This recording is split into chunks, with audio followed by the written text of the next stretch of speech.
Ahora vamos a ver el espresso celíaco o enfermedad celíaca.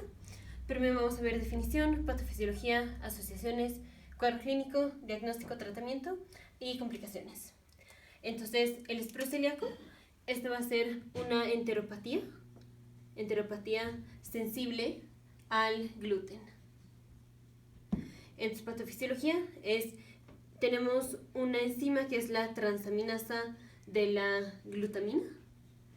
Esta enzima agarra la glutamina, le quita el grupo amino y lo convierte en gliadina. Y la gliadina finalmente es convertida a ácido glutámico. Y al ácido glutámico, o la gliadina para convertirlo en ácido glutámico, también se le va a quitar un grupo amino. Entonces, podemos decir que la gliadina, cuando se convierte en ácido glutámico, estos son péptidos desaminados. Entonces, más o menos es así. Ahora, el paciente va a tener células presentadoras de antígeno. Entonces, esta es una célula presentadora de antígeno y va a agarrar a la gliadina o a los péptidos desaminados de la gliadina. Y a través de una molécula que se llama el MHC2 se expresa esa molécula. Entonces la célula presentadora de antígeno le está presentando los péptidos desaminados de la gliadina a los linfocitos TCD4. Entonces este es un linfocito TCD4 positivo. Aquí está el receptor del linfocito T y aquí está el CD4. Es el CD4. Y esto hace que se liberen citoquinas, hace que se libere el factor de necrosis tumoral alfa, tumoral necrosis factor alfa, se va a liberar interferón, también se van a liberar interleucina 15 e interleucina 17, entre otras. Y también vamos a tener un infiltrado de linfocitos. Esto está sucediendo en la parte donde tenemos contacto con la gliadina o los péptidos desaminados de la gliadina, que es en el epitelio intestinal. Entonces, patofisiología es esto. Tenemos una reacción alérgica, que de hecho es una reacción de hipersensibilidad, podemos llamarla tipo 4, y esto se va a dar en parte el daño que se va a generar a las células epiteliales del intestino, es por los linfocitos. Pero esto empieza porque tenemos que el paciente está reaccionando, o sea, sus células presentadoras de antígeno están expresando como un antígeno extraño a los péptidos desaminados de la gliadina y se lo presentan al linfocito T, y esto es lo que empieza el daño. Y pues esto es anormal que tengamos una respuesta inmune a los péptidos desaminados de la gliadina. Pero eso es patofisiología. Ahora vamos con asociaciones. Los pacientes que tienen enfermedad celíaca son pacientes que tienen, esa es una enfermedad autoinmune. O bueno, podríamos pensarla casi como si fuera una enfermedad autoinmune. Entonces se va a asociar a que el paciente tenga enfermedades autoinmunes, como es que tenga anemia perniciosa, otra es que el paciente tenga vitiligo, o que tenga tiroiditis, o que tenga diabetes mellitus tipo 1. Esto es de asociaciones, y generalmente los pacientes que desarrollan o que tienen la enfermedad celíaca son pacientes que tienen un subtipo específico del HLA, que es el HLA-DQ2 y HLA-DQ8. Entonces, HLA es lo mismo que el MHC, que ya vimos esa molécula, y tenemos tipo 1, tipo 2. Este es el HLA o MHC tipo 2. Entonces, una variante de la molécula que ya vimos, que es la molécula a través de la cual se expresan los péptidos desaminados de la gliadina. Un subtipo es HLA-DQ8 o HLA-DQ2. Y cuando el paciente tiene este subtipo específico del MHC2, es cuando el paciente tiene más probabilidad de desarrollar la enfermedad celíaca. Y también pues estos en parte se asocian a estas enfermedades. Esto es de asociaciones. Ahora vamos con un cuadro clínico. Entonces va a ser un paciente que, como tenemos enteropatía, o sea, estamos teniendo daño a las células epiteliales del intestino, o sea, básicamente daño a los enterocitos, el paciente va a tener mala absorción. Este paciente, por ejemplo, no va a tener absorción de vitaminas liposolubles y entonces se puede presentar con deficiencia de vitaminas liposolubles, como es deficiencia de la vitamina A, E, D y K. Y entonces ya se va a presentar con deficiencia de estas. Por ejemplo, deficiencia de vitamina K, el paciente va a tener sangrado. Deficiencia de vitamina D, el paciente va a tener osteoporosis, por ejemplo. También vamos a tener diarrea y esteatorrea. Esteatorrea es grasa en la materia fecal y eso es porque no estamos absorbiendo la grasa. Esteatorrea. Otra cosa que va a tener el paciente es que tenga dermatitis herpetiformes. Que esto ya lo vimos en la sección de dermatología, pero el paciente va a tener vesículas, generalmente en los codos o en las rodillas, digamos en las superficies flexoras. Y las vesículas aparecen como si fueran las vesículas del herpes, pero no es herpes. Y eso se da porque tenemos depósitos de IgA en las papilas dermales. Pero esto lo vimos más específico en otros videos. Entonces, cuadro clínico, este sí es un paciente que va a tener diarrea, esteatorrea, mala absorción de vitaminas, y la dermatitis herpetiforme, que son vesículas generalmente aquí en los codos. Y generalmente el cuadro se va a presentar después de que el paciente consume algo que contiene gluten. Cosas que contienen gluten es, por ejemplo, el pan. Eso es lo más característico. También otras cosas que desarrollan el cuadro, o sea, que hacen que el paciente se presente con el cuadro clásico, es también la avena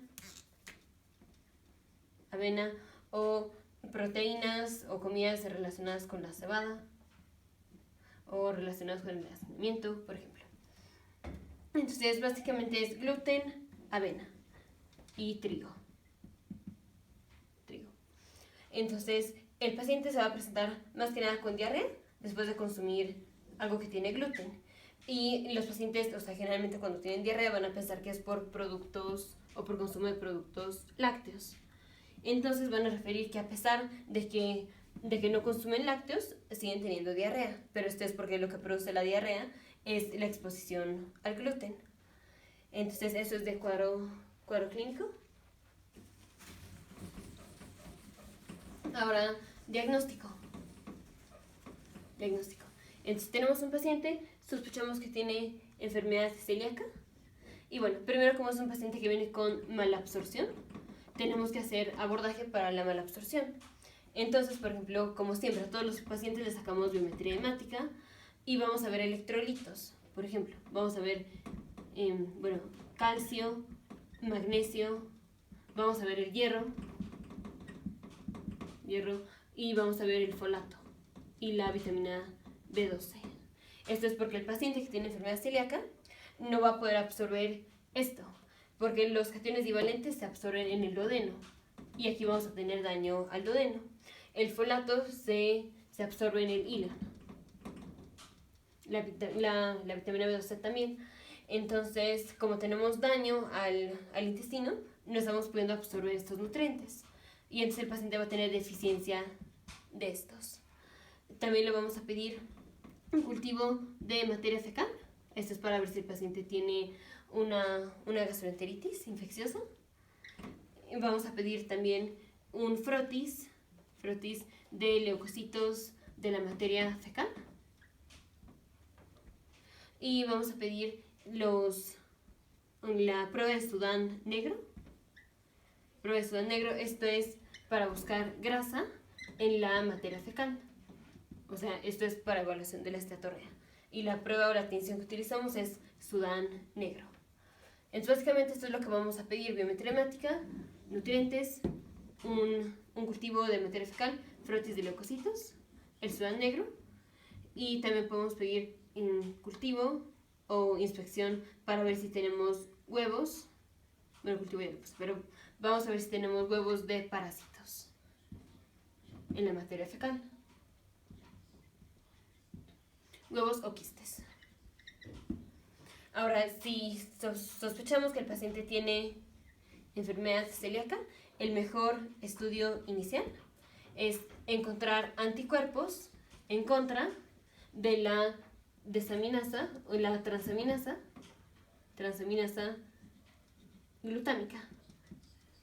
Entonces, ya vimos qué es lo que hace esta enzima, que es hace una desaminación de la glutamina y la convierte a gliadina. Pero entonces tenemos anticuerpos en contra de la tissue transglutaminase, anticuerpos en contra de la transglutaminasa del tejido. Y estos son anticuerpos IgA, también son anticuerpos IgG, también tenemos anticuerpos en contra del endomisio, que estos son anticuerpos IgA, y también tenemos anticuerpos en contra de la gliadina o digamos los péptidos desaminados de la gliadina, y estas son IgA o IgG. Entonces tenemos tres tipos de anticuerpos y dos clases de anticuerpos. Tres tipos de anticuerpos tenemos anticuerpos en contra de la transglutaminasa del tejido, y estas son IgA o IgGs, generalmente IgAs. Tenemos anticuerpos en contra de los péptidos desaminados de la gliadina, que estos son IgA o IgGs, generalmente IgA. Y tenemos anticuerpos en contra del endomisio, que estos son IgA.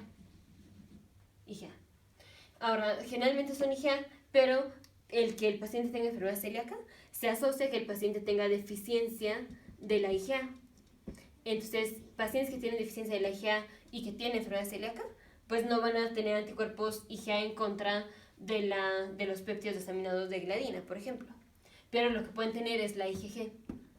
Entonces, si es un paciente que tiene deficiencia de IgA, falsamente puede tener que no encontremos los anticuerpos en contra de estos, porque no tiene IgA. Pero entonces lo que hacemos es buscar IgG en contra de esto. Eso es del mejor estudio inicial. Entonces el mejor estudio inicial es encontrar anticuerpos en contra de la transglutaminasa del tejido. Y aparte vamos a encontrar estos, pero esta es la prueba más específica y más sensible. La prueba que vamos a hacer si ya sospechamos que tiene enfermedad celíaca. Lo otro es para abordaje de paciente que viene con mala absorción. Ahora siempre a los pacientes hay que hacerles biopsia del intestino delgado. Y en la biopsia lo que vamos a encontrar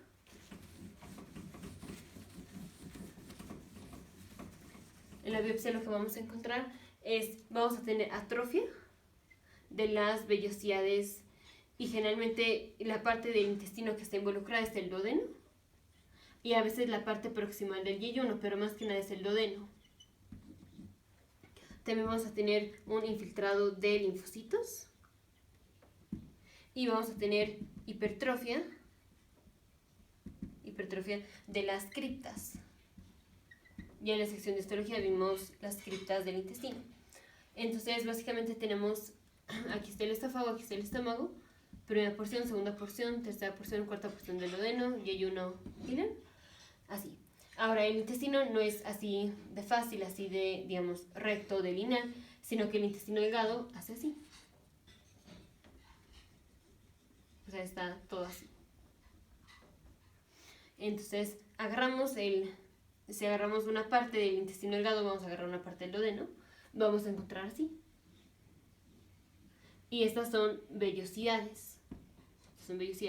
Y recordemos que las vellosidades están compuestas de células. Entonces aquí, así están las células. Aquí, células. Y lo que va a pasar es vamos a tener atrofia de las vellosidades. O sea, en lugar de que en una biopsia que la teníamos con tinción de hematoxilina y eosina encontremos así las vellosidades, vamos a encontrar el intestino como así. O sea, se va a ver plano. En lugar de las vellosidades, se va a ver plano. Eso es atrofia de las vellosidades.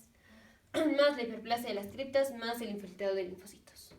Ahora, la razón por la cual hacemos la biopsia no es tanto para confirmar el diagnóstico, sino porque los pacientes que vienen con enfermedad celíaca como complicaciones pueden desarrollar linfoma de linfocitos T del duodeno. Entonces la biopsia la hacemos no tanto para diagnóstico, sino para excluir que el paciente tenga linfoma de linfocitos T, que es una complicación. Otra complicación es que el paciente puede tener adenocarcinoma del intestino delgado. Y pues la mala absorción de las vitaminas, o sea, deficiencia de vitaminas y deficiencia de nutrientes, como es por ejemplo si tiene deficiencia de hierro, o si tiene deficiencia de folato o de vitamina B12, el paciente va a venir con anemia. Eso es de complicaciones. Ahora, si esto se presenta en un niño, se va a presentar con retraso mental, con falla para desarrollarse y pues la diarrea. Eso sí sucede en un infante. La presentación que ya vimos es de un paciente adulto. Entonces, seguimos con tratamiento. El tratamiento es, obviamente vamos a dar suplemento de lo que le falta al paciente, como suplemento de hierro, suplemento de vitaminas. Vamos a dar Dapsona. La Dapsona es para la dermatitis herpetiformes. Y tenemos que eliminar de la dieta cosas que desencadenen el cuadro. O sea, vamos a eliminar productos relacionados a la cebada, cosas que contienen gluten, como es el pan, trigo, todas las cosas como el whisky o el vodka o la cerveza. Generalmente esto deriva del trigo, entonces eso también le va a ocasionar el cuadro clínico. Entonces eliminar esto. Y otras cosas que tenemos que quitar es por ejemplo la avena. Y más que nada es el tratamiento. Generalmente los pacientes, cuando a pesar de que ya dimos el tratamiento, el paciente viene con recurrencia de los síntomas, es por la no adherencia al tratamiento. Porque es muy difícil no consumir todo, o sea, cosas que contienen trigo, pues es el pan y todo eso. Entonces va a ser muy difícil no consumir todo esto y el paciente va a venir con recurrencia de los síntomas. Ahora, si es un paciente que sí está adherido al tratamiento y varios años o meses después del tratamiento, viene otra vez con diarrea,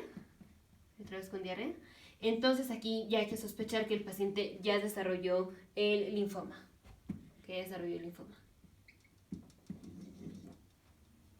Nos vemos en el siguiente video, futuros médicos, científicos e ingenieros.